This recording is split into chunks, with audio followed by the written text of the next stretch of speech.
mind and body are virtually, they behave as if they are one. And one of the aspects which rejuvenates the mind is known as mindfulness. We'll try to understand what exactly mindfulness is. Now, before I said we would be requiring a piece of paper and a pen. Please ensure we'll take maybe 2 minutes or a few seconds to help you organize a pen and paper. Are you ready? I'll go. I'll go with the exercise. So this is a questionnaire. This is a questionnaire. I'll let you know what the questionnaire is all about. We will take you through a very small step by step. I'll take you through, and you need to answer the question. So what do you need to do? For each of the items below, statements below, rate how much each of these are applicable to you, right? Applicable to you means if you're doing it rarely, then put it 1. If you do it or your approach is sometimes, then 2, often, quite sometime, 3. And if you're doing it every time, 10 out of 10 or 9 out of 10, you can put it 4, right? So I will take you through with question one by one. There are 12 statements, and just write the question number and the mark on your piece of paper. Then I'll let you know how to calculate. We'll discuss about that further. Right? We start with the first statement. The first statement goes like this. It is easy for me to concentrate on what I am doing. We'll give around 10 seconds for each of the response.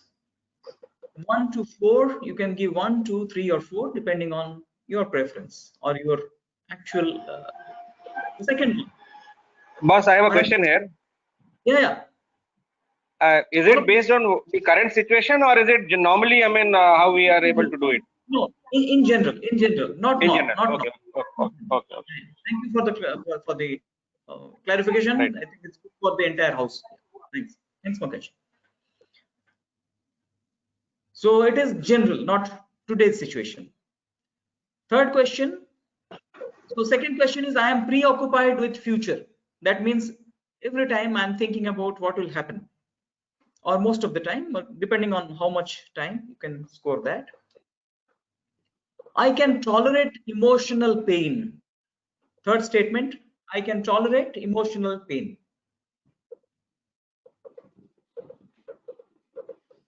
Statement number 4, I can accept things I cannot change. Some are great at this, some are they find it difficult. I can accept things which I cannot change. 1, 2, 3, or 4. Next, I can usually describe how I feel at the moment in considerable detail. That means if you are feeling anxious or you are feeling fearful, there are two little difference. You can do that. You can understand your feeling at very close detail, considerable detail. Feeling you can express with a lot of details. 6, I am easily distracted.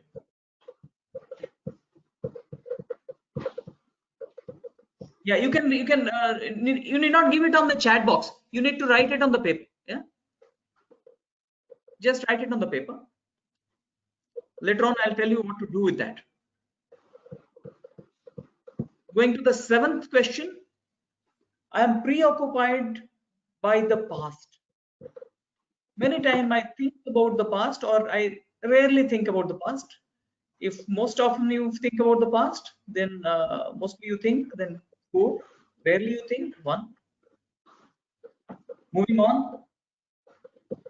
It's easy for me to keep track of my thoughts and feeling. Whatever I'm thinking or whatever I'm feeling at this point in time, I can keep track. I know what I'm thinking, how I feel. That's what the statement says. If it is true for you almost all the time, 4. If it's not true, rarely, then 1. 9th question, I try to notice my thoughts without judging them. I try to notice my thoughts without judging them. I'm not judgmental about what I'm thinking. I may be thinking something right or wrong, but I don't judge them. That's what the statement means, without judgment. So give 1, 2, 3, 4, depending on what you do. Moving on. Question number 10. I'm able to accept the thoughts and feelings I have. I repeat, I am able to accept the thoughts and feelings I have. I accept my thoughts and feelings.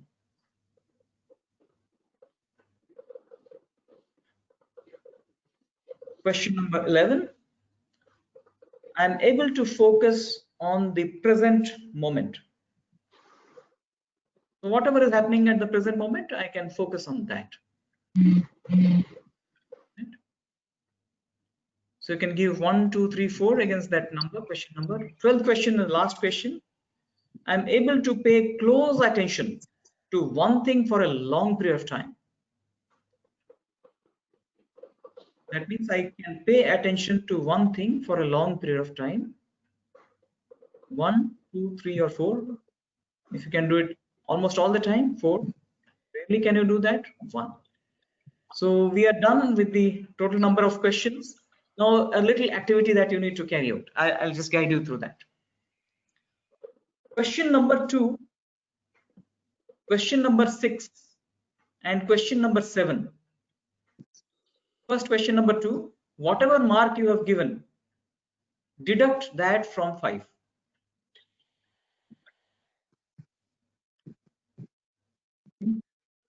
Yeah. Sir, Yeah. Question? Somebody wants some clarification? Okay.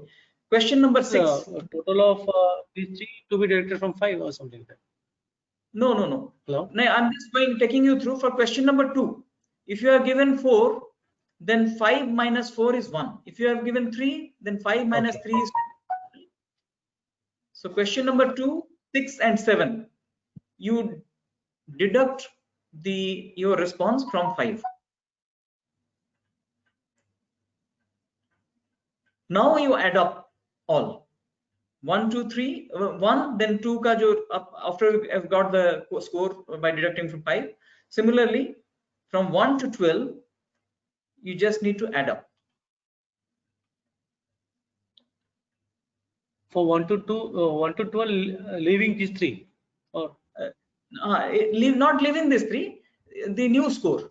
For these 3, you have a new score by. Then what about 7? Yes, all 2, 6, and 7. These are the 3 where you have to change the score by deducting that from 5. okay. Right?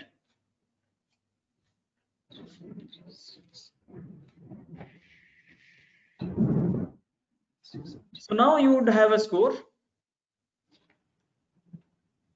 Now let me explain what is the questionnaire, why I have taken you through this experience, this questionnaire. This questionnaire is known as Cognitive and Affective Mindfulness Score. Naturally, what is your mindfulness score? This is a very validated questionnaire. Cognitive means thinking attention or attention on thinking, and affective is feeling, so feeling mindfulness. So thinking mindfulness and feeling mindfulness score, that will be coming out. This is your natural score. In this, if your score is above 40, you are extremely good, very good on the mindfulness scale. If your score is somewhere around 30 to 40, you are good. If it is 20 to 30, you are average, little below average. But if it is below 20, then naturally it is a very low score, right? Anything more than 30 is a good score.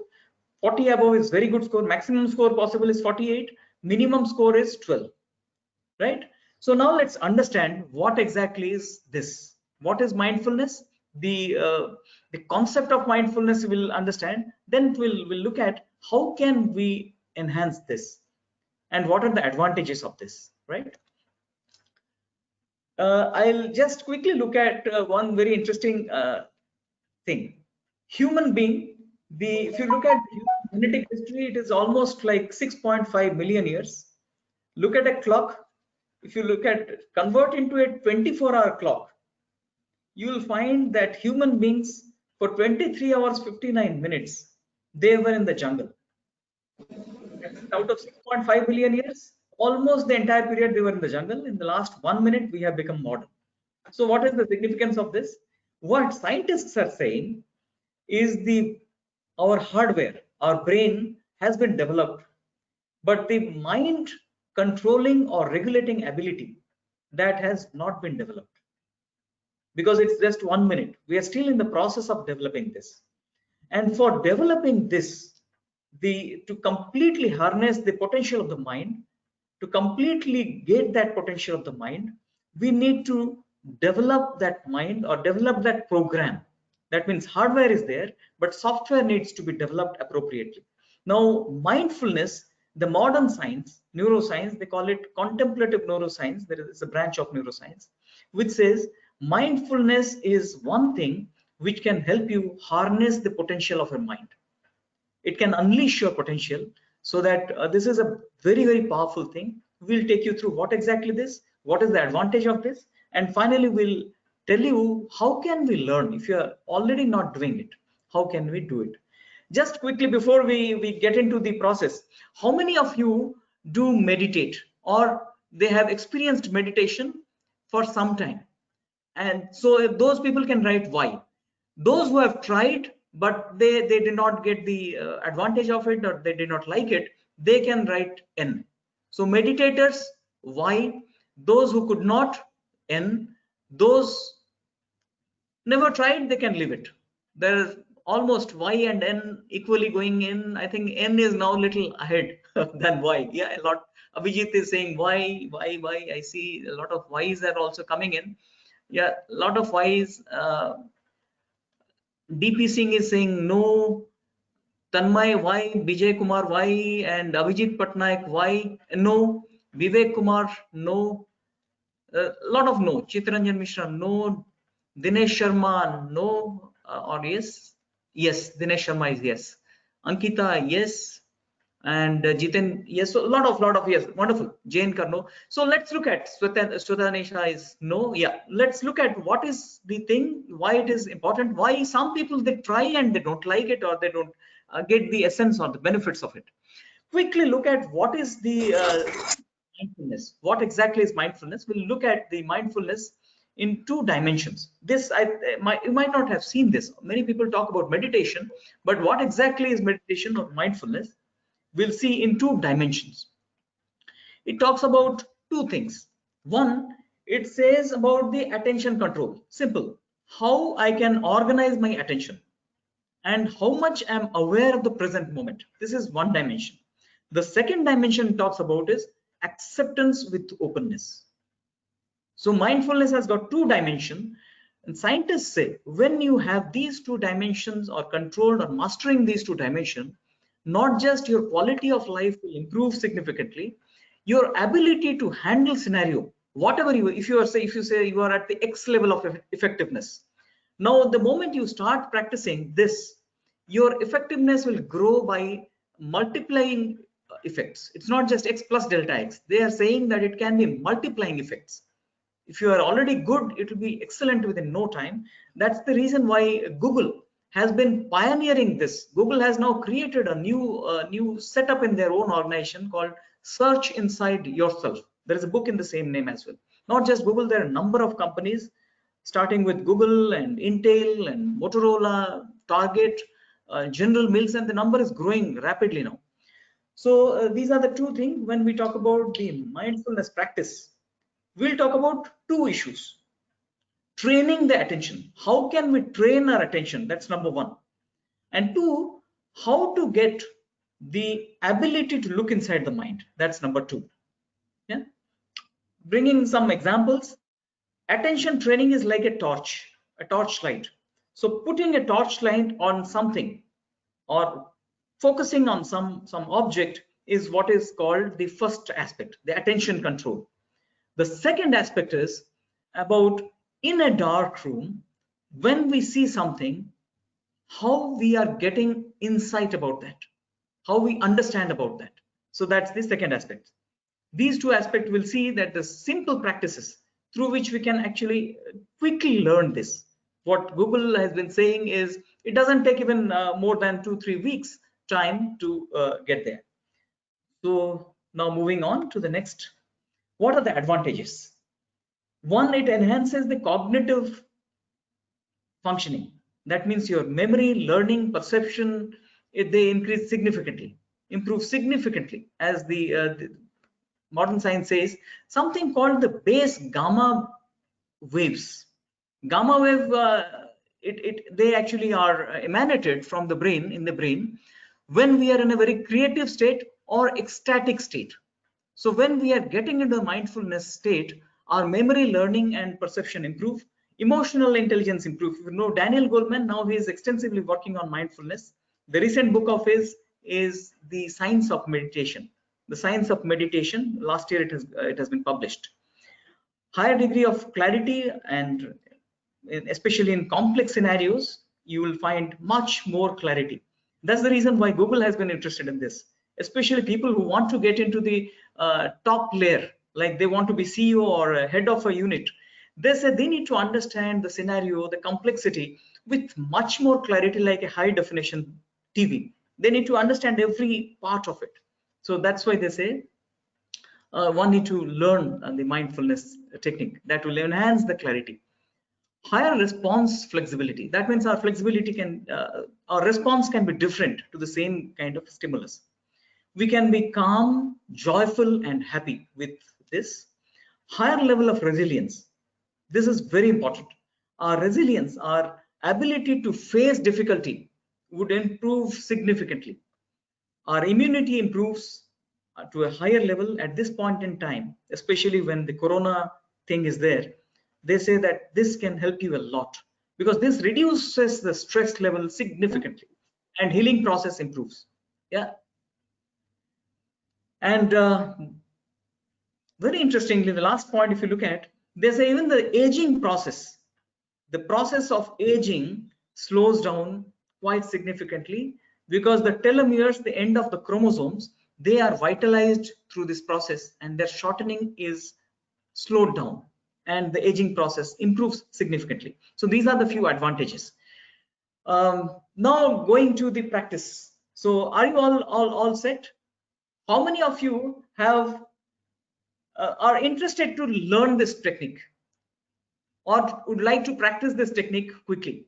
Why? For we can go for a practice session right now for next 5-7 minutes.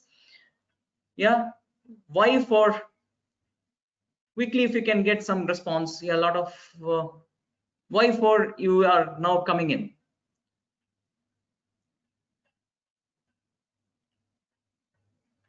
Yeah, a lot of why is coming. So we'll quickly take it up, quickly look at how can we practice this. And for practice, what are the preparedness? I can appreciate some of you who feel very dejected when you go for it and it actually doesn't help. Yeah.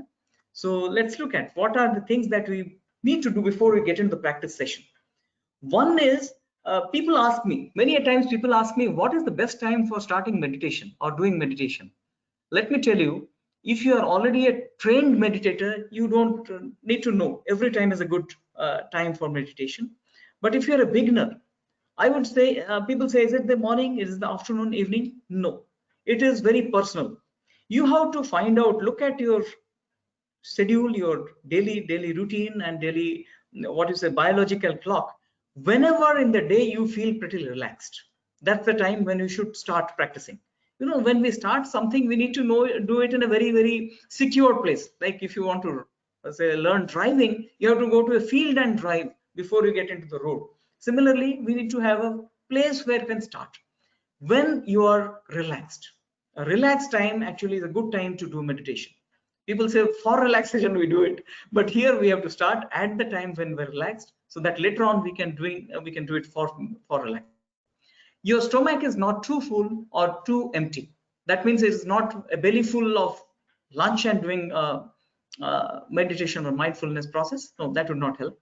Neither you are absolutely hungry and start doing it. So in a very balanced state you need to be. comfortable ambience. It is to not be too hot or a too cold place, too noisy place. So preferably little dark place, little cool, and less noise would help. Not feeling sleepy. If you are feeling sleepy at that point in time, please don't do it, because you'll quickly get into sleep. Not after digital media or TV. So give some time before you start a mindfulness practice session. So wait for some time after the TV and then go for a mindfulness session. And not after an emotional event. If you had some quarrel with somebody, a bad phone interaction, or somebody has told you or criticized you, not the right time to go for it, right? So these are the few things you have to take care. Now let's look at how can we do it. If you are a beginner particularly, how can we do it? And even if you are doing it, how can you improve it further? Now, one simple practice which we do it for the beginners is we call it the ABCD practice. A here stands for anatomy. Now let's practice it right now, right here. Anatomy is taking care of your body. Even if you are sitting on a chair or sitting on the floor, doesn't matter, but your body has to be erect. Your spinal cord has to be erect, and you need to go for a quick body scan. Quickly go through your body parts and check that all part of your body is relaxed. Even if it is not relaxed, just reposition yourself a bit, like you can readjust yourself so that you are relaxed to a large extent. Your body muscles, your skeletal part, your eyes and your faces are pretty relaxed before we start. We call it anatomy. B stands, and you can, of course, you can choose to close your eyes. If you're not comfortable closing your eyes, then don't close. In fact, why I said don't close at times, recently we had one lady who was one of the participants. She said that when I close my eyes, I see a lot of saris displayed before me. So that's a problem. If that happens, then you cannot meditate. So what you need to do is you need to keep your eyes open. That case, if something comes in before you when you close your eyes, right? Otherwise, preferably close your eyes. B stands for breathing attention. So bring your entire attention to the breathing process. Absolutely as if you are flowing with the breathing. When I say breathing attention, you are not changing your breathing pattern. That means no deep breathing or shallow breathing. You are just being attentive about the breathing process itself.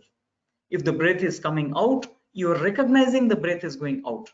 When you are inhaling, you are recognizing the air is going in through your nostril. So complete attention to the entire process of breathing. We call it as if you're living for that breath. That breath matters for your life. So that kind of attention is required, completely aware of that process happening to you, right? So B stands for breathing. C stands for counting. Now, counting has a typical pattern, how the beginners can use this to advantage. Counting starts from 1. Like I take one breath like this. Let me demonstrate before you. Inhalation and exhalation, then I say 1, 2, 3. But I'm counting at aloud. You need to count it silently in your mind. Count it silently within your mind, just to say 1, 2, 3 mentally, and count your breath. Count up to 10.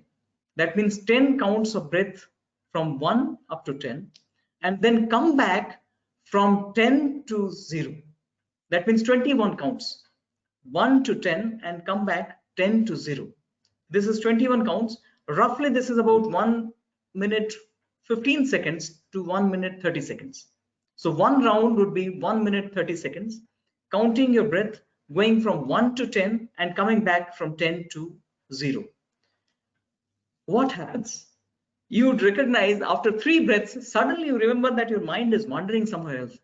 You are thinking about your office, or you're thinking about a movie, or thinking about your son's result, or thinking about something which is not pertaining to the breath. So quickly you need to come back. This is pretty natural. It happens with everyone who starts. And the second one is, sometimes you keep counting, going up to, suddenly you realize you are counting 21. or 35. You forgot to stop at 10 and come back to 0. Why is this important? This aspect is known as meta attention or metacognitive ability, our ability to watch ourselves, ability to look at our own attention. So this is known as counting breath, going from 0 to 10 and again coming back from 1 to 10 and 10 to 0, again 1 to 10, 10 to 0. One round is about 1.5 minutes. Last one is very important. I mentioned one word, metacognitive awareness. We call it distraction check. After you complete every breath, just remind yourself that you are likely to be distracted by something. So you just say, I will not get distracted now. Just remind yourself, I'll not get distracted now, and I will come back to the next count. So I'm counting 1, next count would be 2. Reminding yourself. And by doing this, we actually learn the practice of how to organize our attention, how to organize the mind so that our attention is there where we want it to be. It's not wandering here and there. So this is known as mindfulness ABCD practice. And what we can do quickly, 1 minute practice. Can we start a 1 minute practice right now and look at, or one round practice, I would say. We can, all of us, after completing, just write Y. And here we'll not go up to 10, we'll go up to 5 and come back to 0. 1 to 5 and come back to 0. After completing, we'll say Y, because for the interest of time, we'll shorten it. 1 to 5, so 5 breaths, mentally counting, coming back to 0, then writing Y, right? So we start now. 3, 2, 1 and start. All of us. I am also joining in.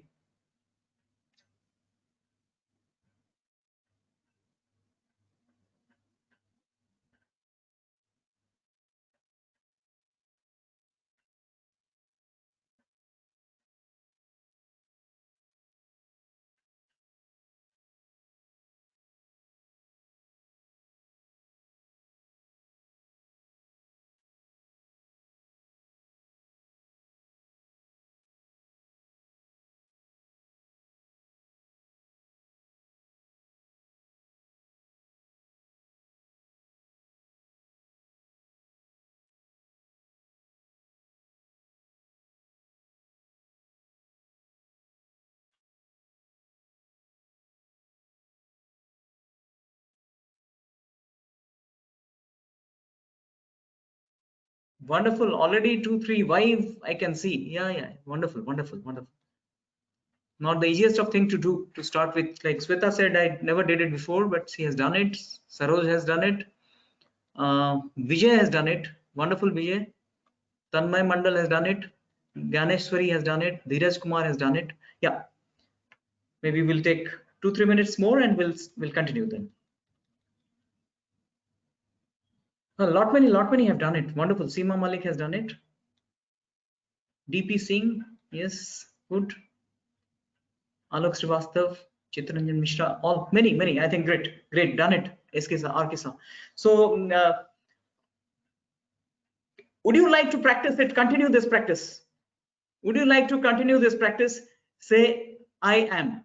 I am stands for I am. I am. Yes, right. Minu Sodi, so he said, yes, I am. I'm lot of I am. Great. Thanks. Why I'm saying this is extraordinarily important for you. I mentioned about upgrading the program. Many times, yeah, I am. Lot of Ankita says, I am. Lot of wonderful. We are going to continue. It's a very simple practice, but extremely powerful practice, which can completely change our lifestyle, quality of our life inside. We call it an inner world change. DP Chaudhary says, yes, I am. KB Lal is saying yes. So they say the program, as we get the Android updates, this can update yourself. Yeah, Babita Yadav is saying, yeah, I am. So this can completely update that program that we have been running for running our hardware, which is there. As I said, hardware has been upgraded, but we need to upgrade our program, the software that is running it, the Android upgrades as we get it. So this is the one which helps upgrading our capabilities. Yeah, Prem Kumar is saying, I am. Thank you. So this is a very simple powerful practice. They say the practice of this for about 3 weeks can make you extremely good at this.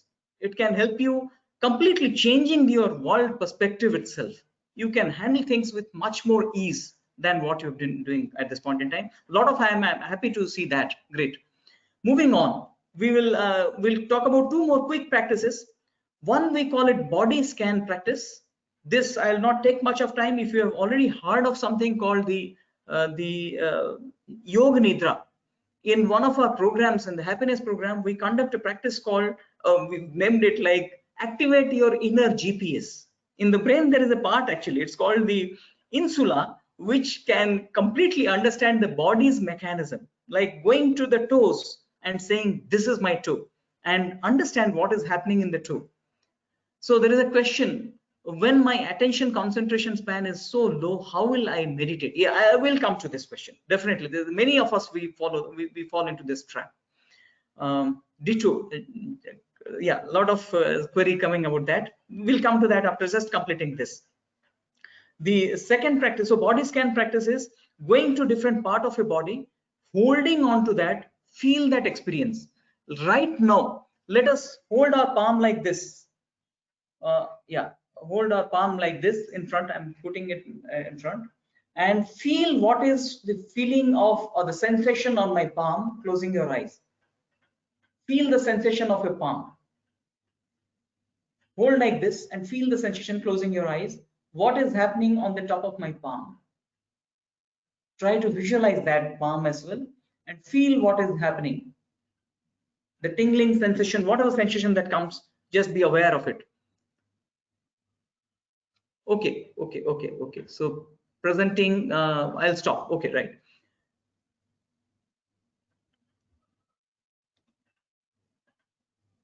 So can you see me now? So you just hold your palm like this and you can feel it for a moment.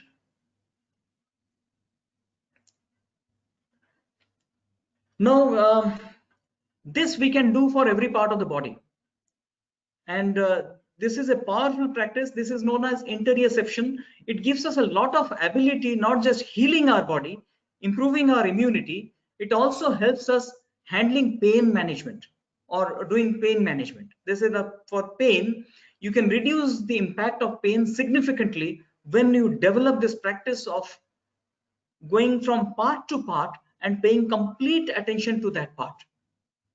So this is a powerful practice again.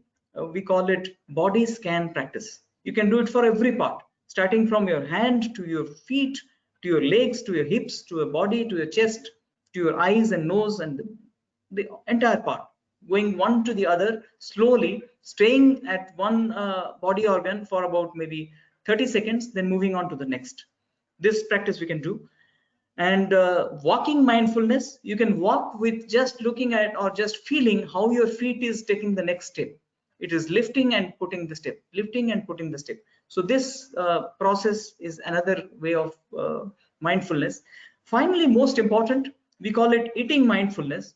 And taking you back to what Jitendra explained, that eating is very important. But that means, what are we eating? What is the food that we are taking in is very important. But more important is, how are we taking it? What is the state of mind in which we are having that food? And the best way of eating the food is eating it mindfully.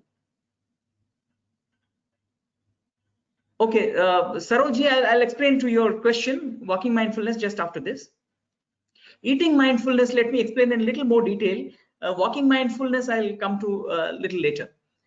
Eating mindfulness, you first go to your food when it is served. Watch that food intently, with a lot of intensity. And when you watch that food, just be thankful to the entire value chain. That means right from the farmer to the person who has cooked and served the food. Just be thankful that I am privileged to have this food. And then when you're eating the food, you chew it as much as possible. And while chewing, try to taste every flavor of whatever you are chewing. Every flavor. Like if you're chewing it, it's a cucumber, you just feel the crisp of that cucumber. You feel that the watery taste of that cucumber. You feel that the texture of the skin of the cucumber. So, or the seeds of the cucumber. Every bit of it try to pay attention to. That's what is known as eating mindfulness.